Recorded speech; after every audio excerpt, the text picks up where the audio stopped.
Welcome again to TGM's Legal Nuggets. So, as usual, we're continuing on our landlord tenant series, in Nigeria. So, today we want to address a new question. And now, that question is, what is a quit notice and how much notice must a landlord give a tenant? What is a quit notice and how much notice rather should a landlord give a tenant? Now, a quit notice is a formal notice issued by the landlord to the tenant to vacate the premises and its appurtenances within a specific period of time, right? So these notices are prescribed by law. Now I'm going to explain further, right? But just note that these notices are as prescribed by law. Now, I've already stated in our previous video. If you've not seen our previous video, go and watch it now. I actually talked a little about the notices and all that. So for weekly tenants, right, you give a week's notice. For monthly tenants, you give a month's notice. Quarterly, you give 3 months notice, a quarterly notice. Half yearly, you give 6 months notice, and then yearly, you give 6 months notice, right?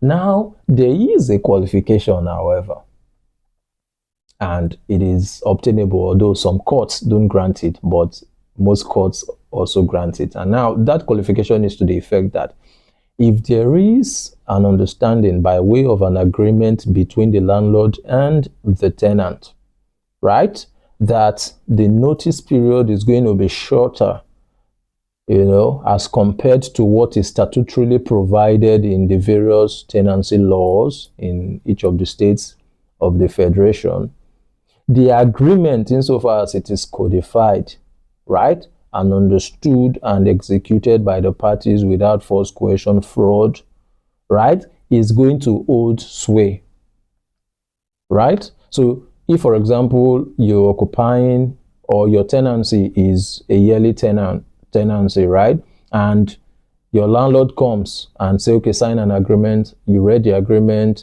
and then in that agreement it says instead of 6 months, you're going to be given 3 months notice, right?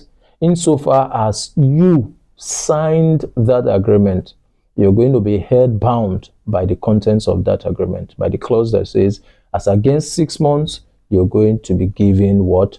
Just 3 months notice, right? So we must take note of this. However, where there is no tenancy agreement signed, the provisions of the statutes binds the parties, right? So statutorily, the statutory notices that are supposed to be given, right, must be followed in the strict sense. Now, we've seen instances where some lawyers on behalf of, tenants, on behalf of landlords, shorten the period because of, difficulty in trying to get tenants out. Of course, some tenants are very stubborn. They don't want to leave. They, want to put up some troubles and all that. So lawyers try to, use some means to try to boycott the process and all that. So, but you must understand that you must follow, in the strict sense, the statutory period that is provided by law for you to evict. Now, another misconception that tenants would have is that when you're giving a quit notice, that you're not expected to pay the rent for that period. That's a fallacy, right? That is a fallacy. Insofar, for the fact that you've been given a quit notice does not mean that you have to stop paying your rent. For the period you've been given that notice to quit, you have to compulsorily, by law, pay the rent for that period.